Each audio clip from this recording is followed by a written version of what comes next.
Hey, salut tout le monde, c'est Corentin, j'espère que vous allez bien. Aujourd'hui, on se retrouve pour une nouvelle vidéo dans laquelle je vais vous comparer deux montres françaises de plongée, à savoir la Charlie Paris Concordia qui m'a été prêtée par Julien de la chaîne Remontre et ma Yema Superman Heritage Blue que j'ai depuis maintenant 2 ans. Alors ça a été assez compliqué de faire une comparaison entre ces deux montres parce que je dois déjà vous le dire, j'apprécie beaucoup les deux modèles. Donc dans cette vidéo, je ne vais pas revenir sur l'histoire des deux marques, je l'ai déjà donné quand j'ai fait les vidéos de test sur chacune des deux montres, donc je vous invite à aller les voir si vous voulez en savoir plus sur l'histoire des montres et l'histoire de ces deux marques. Aujourd'hui, je vais seulement me concentrer sur les caractéristiques techniques de ces deux modèles et les points positifs et négatifs que cela induit. Donc on va y aller tout de suite après l'intro.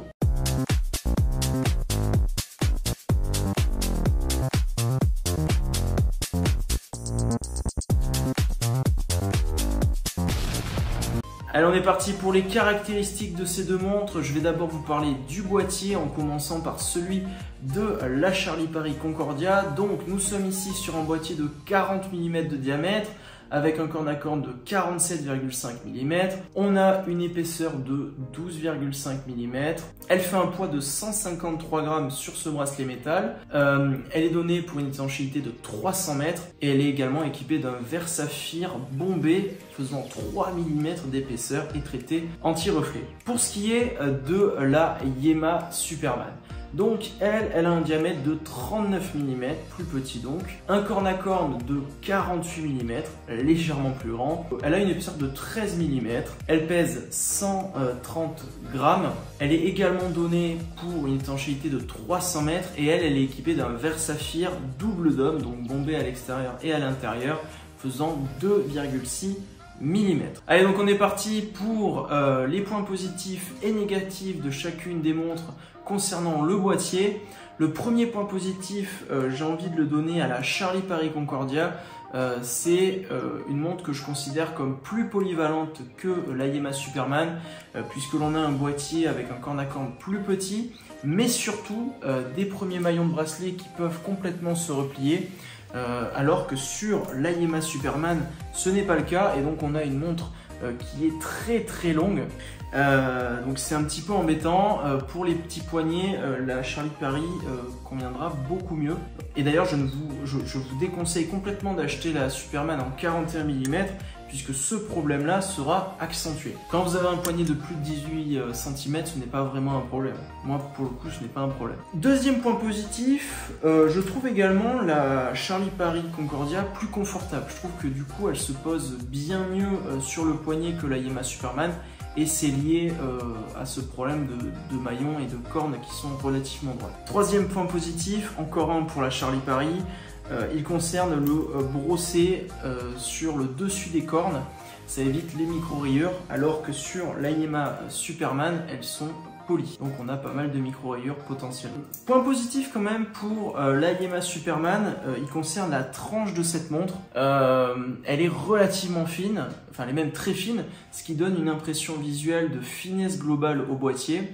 En plus de ça, même si c'est une tranche qui est polie, comme c'est très fin, ça craint assez peu finalement les micro-rayures. Passons maintenant aux points négatifs et on va commencer aussi par la Charlie Paris et c'est justement concernant la tranche de cette Charlie Paris.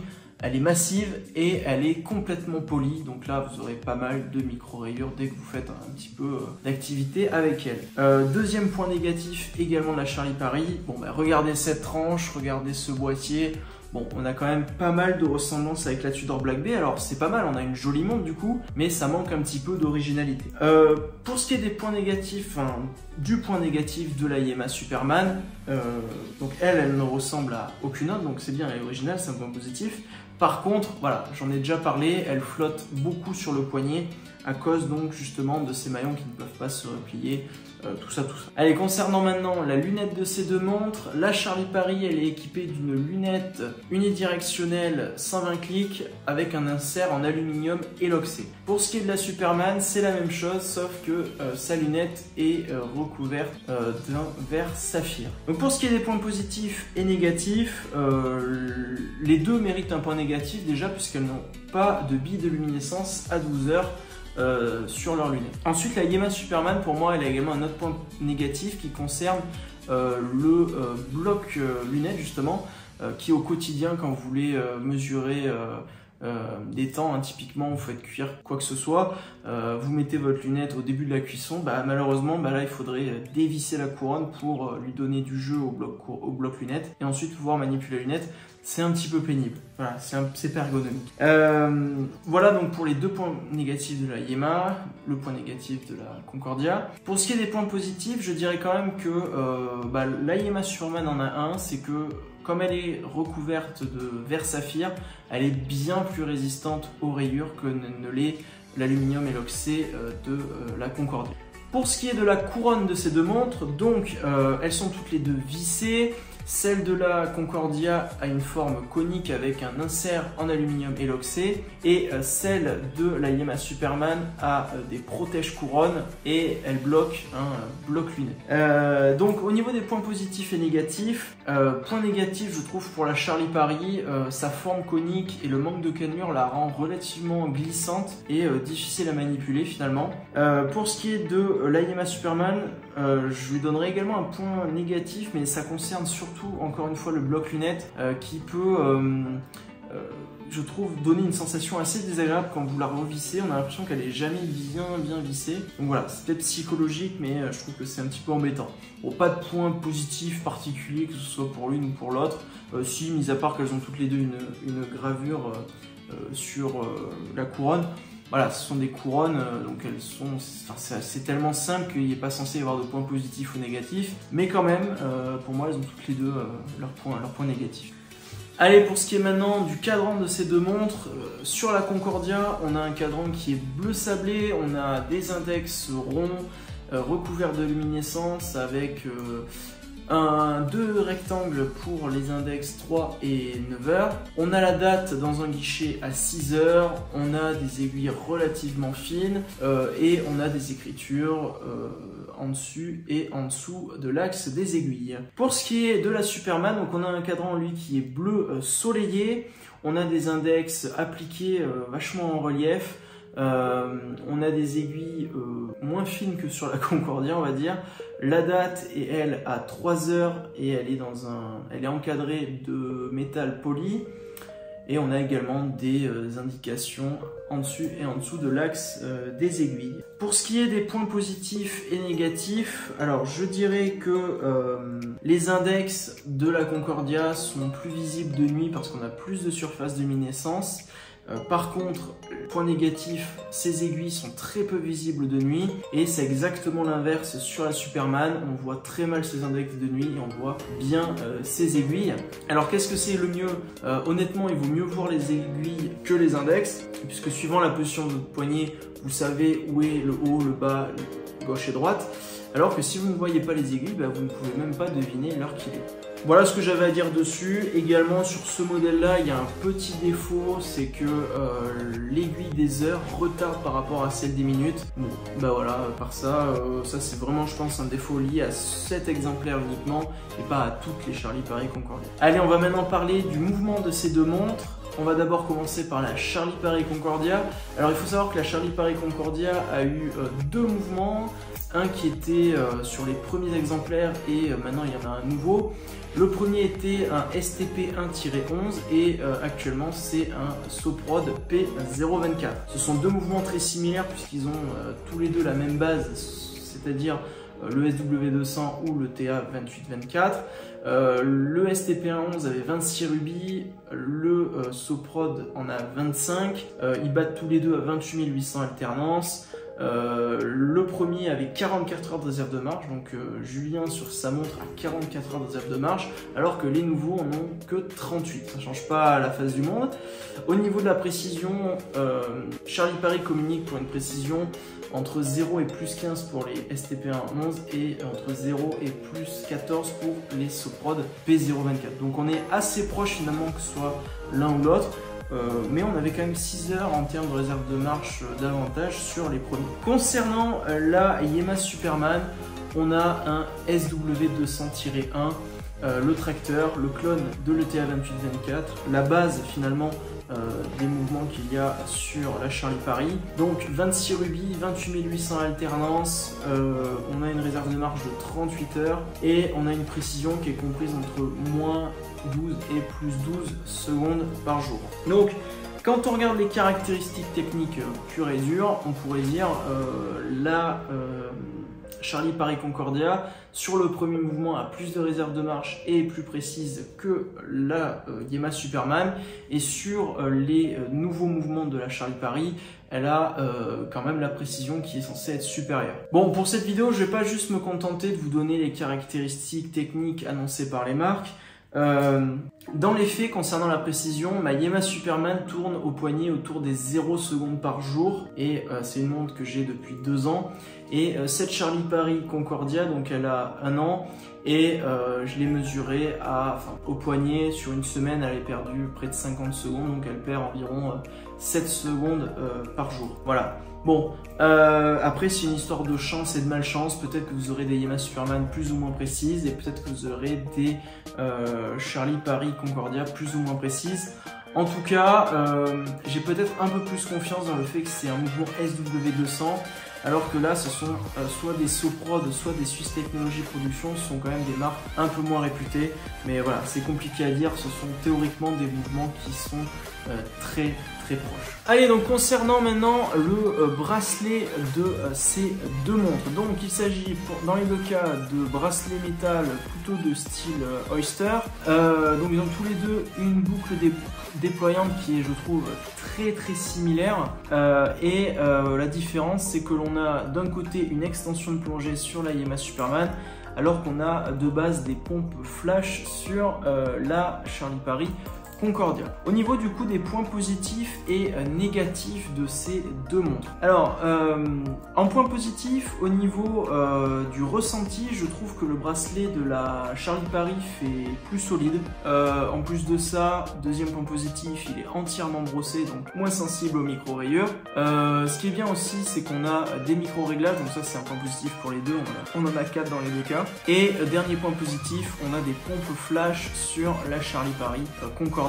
Point positif pour la Yamaha Superman, on a une extension de plongée. Au niveau des points négatifs, donc le gros point négatif de cette Charlie Paris, c'est que le fermoir est vraiment ultra dur, et je connais quelqu'un qui a également une Charlie Paris Concordia, il y a également un fermoir ultra dur, et même qui a eu des problèmes de fiabilité avec ce fermoir, qui a dû renvoyer un SAV. Bon, voilà. Pour ce qui est de la Yamaha Superman, les points négatifs, c'est qu'il y a du polymiroir et que les premiers maillons, on en a déjà parlé, ne se replient pas. Allez, on est parti donc pour la conclusion à cette vidéo de comparaison entre la Yamaha Superman Heritage Blue et la Charlie Paris Concordia. Alors c'est très compliqué pour moi de vous dire quelle est la meilleure montre entre la Superman et la Concordia. Je ne vous donnerai pas non plus de conseils d'achat, je vous dirai pas achetez la Concordia plutôt que la Superman. Vous achetez ce que vous voulez, tout simplement parce que quand j'achète une montre, je me base sur des critères qui sont subjectifs et d'autres qui sont objectifs. Et donc pour moi, la notion de rapport qualité-prix est une notion qui n'a aucun sens. Je m'explique, quand j'achète une montre, je regarde son design, est-ce qu'elle me plaît, est-ce qu'elle me plaît pas. Et ensuite, j'accorde une très grosse importance également à l'histoire qu'il y a autour du modèle que j'achète. Et ces deux points sont complètement subjectifs. Certains vont préférer le design de la Concordia et d'autres vont préférer le design de la Superman. En ce qui me concerne, parce que je me dois quand même de vous donner mon avis, je préfère le design de la Superman. Même si, on l'a vu, ça entraîne des points négatifs, notamment au niveau corne à corne et premier maillon qui ne se replie pas, je trouve que son design est beaucoup plus iconique, beaucoup plus original surtout, et parce qu'elle ne ressemble à aucune autre montre de la production, la Superman. Alors que la Charlie Paris Concordia a un très beau design, mais moi il me rappelle peut-être un peu trop celui de ma Tudor Black Bay, avec même des avantages au final par rapport à une Tudor Black Bay. Mais je trouve qu'il y a un certain manque d'originalité sur ce design, et voilà, ça me touche un petit peu moins, même si ça offre des qualités au niveau des caractéristiques techniques et du porté. Au niveau de l'histoire de la montre et de la marque, bon, bah, on parle d'une marque et d'un modèle qui a moins de 10 ans face à une marque qui a a plus de 70 ans et un modèle qui a presque 60 ans, forcément j'ai tendance à préférer l'histoire de la Superman. En 1963, quand la première Superman est sortie, étanche à 300 mètres, c'était quand même assez exceptionnel. Et puis ça a été une montre de dotation, alors pas forcément ce modèle précis de la Superman, mais ça a été une montre de dotation dans des corps de l'armée de l'air, il me semble. Donc voilà, c'est très intéressant. Mais l'histoire de la Concordia est très bonne aussi. Je veux dire, avoir accompagné une expédition vers le pôle Sud, expédition qui est très compliquée, c'est aussi intéressant, mais encore une fois, chacun préfère l'histoire qu'il veut dans ces deux cas. Maintenant, quand on regarde le point objectif qui sont les caractéristiques techniques, bon, je vous ai donné les points positifs et négatifs. Effectivement, par rapport à la taille de votre poignet, la Concordia peut être plus intéressante. Mais la Yema Superman, le problème, il vient surtout du premier maillon qui ne peut pas se replier sur le bracelet métal. Vous pouvez très bien également choisir un autre bracelet. Donc finalement, en termes de caractéristiques, on est sur des montres qui sont très proches. Elles ont toutes les deux une étanchéité à 300 mètres, elles ont des mouvements qui sont assez similaires. Donc franchement, oui, vous pouvez vous baser sur les points positifs et négatifs que je vous ai donnés. Mais pour moi, le plus important reste le subjectif, le design et l'histoire autour du modèle. Donc si je devais en choisir une, je prendrais la Superman. Pas forcément cette version-là, d'ailleurs elle n'est plus en vente celle-ci. Mais j'aime beaucoup également le modèle qui est noir. J'aime beaucoup également le nouveau modèle avec les index en U qui la rend très original et qui est une réédition du monde des fin des années 60. Voilà, j'aime beaucoup la Superman dans toutes ses déclinaisons, mais j'aime aussi beaucoup la Concordia. Mais si je devais en choisir une, je choisirais la Yema Superman. Mais après, chacun ses goûts. J'allais oublier un dernier point dans cette vidéo. Pour certains également, le critère c'est la valeur à la revente. C'est pas le cas pour moi. Mais au niveau des prix, la Yema elle valait 1200 € neuve sans réduction. Actuellement sur Chrono 24 sa cote est autour des 800 €. Et pour ce qui est de la Charlie Paris, actuellement elle est en rupture de stock. Mais elle sera redisponible en décembre au prix autour aussi des 800 €. Donc finalement, à vous de voir, hein, finalement vous pouvez acheter soit la Yema qui a une valeur de 800 €, donc forcément d'occasion puisqu'elle n'existe plus en neuve, soit la Charlie Paris en neuve à 800 € ou beaucoup moins en occasion, hein, du coup j'imagine entre 4 et 500 € d'occasion. Voilà, c'est là-dessus que je vais terminer cette vidéo. J'espère qu'elle vous aura plu. Si c'est le cas, n'hésitez pas à la liker, à vous abonner à la chaîne pour les prochaines vidéos. Et puis surtout, n'hésitez pas non plus à commenter, à donner votre avis, laquelle vous préférez, pourquoi, sur leur histoire, sur leur design et aussi au niveau des caractéristiques techniques, même si encore une fois, ils sont assez proches. Voilà, je vous dis à la prochaine, portez-vous bien, portez bien vos montres et ciao tout le monde.